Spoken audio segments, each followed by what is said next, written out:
السلام علیکم۔ آج رمضان المبارک کا آخری روزہ بھی ہے اور جمعہ کا دن بھی ہے، شام کا وقت ہے۔ پھر اگلے سال پتہ نہیں ہم لوگوں میں سے کون ہوگا اس دن میں، کون نہیں ہوگا۔ اللہ سب کی عبادت قبول فرمائے اور ہمیں دونوں جہانوں میں کامیاب کرے۔ ہم زندگی میں مختلف چیزوں کے حصول کے لیے بہت محنت کرتے ہیں، کوشش کرتے ہیں، جتنی بھاگ دوڑ ہے وہ کرتے ہیں، دعائیں مانگتے ہیں، ہیلے بہانے تلاش کرتے ہیں، اور پھر اس کے بعد اس بات کی امید رکھتے ہیں، یقین رکھتے ہیں کہ ہماری دعائیں قبول ہوں گی، ہماری محنت کے مطابق ہمیں صلہ ملے گا۔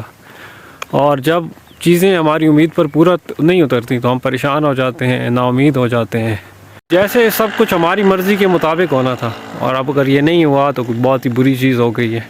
اور اس ساری چیز میں ہم لوگ اس چیز کو بھول جاتے ہیں کہ اللہ پاک موجود ہے، اور جو بھی زندگی میں ہمارے آس پاس دنیا میں کام ہو رہے ہیں اللہ کی مرضی کے مطابق ہو رہے ہیں، اور اگر کوئی چیز ہماری مرضی کے مطابق نہیں ہوئی تو اب وہ اللہ کی مرضی کے مطابق ہوئی ہے۔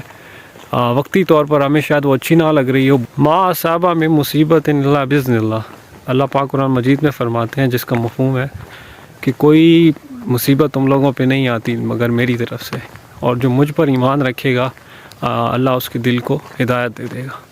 تو ہدایت یہی چیز ہے کہ ہم اللہ کی بنائی ہوئی تقدیر پہ راضی ہو جائیں، جہاں اپنی بہتری کے لیے کوشش کریں، دعائیں کریں، جتنی بھاگ دوڑ ہو سکے کریں، وہاں اللہ کی جو لکھی ہوئی تقدیر ہے اس پہ بھی خود کو راضی کرنا، اس پہ بھی راضی رہنا شروع کر دیں۔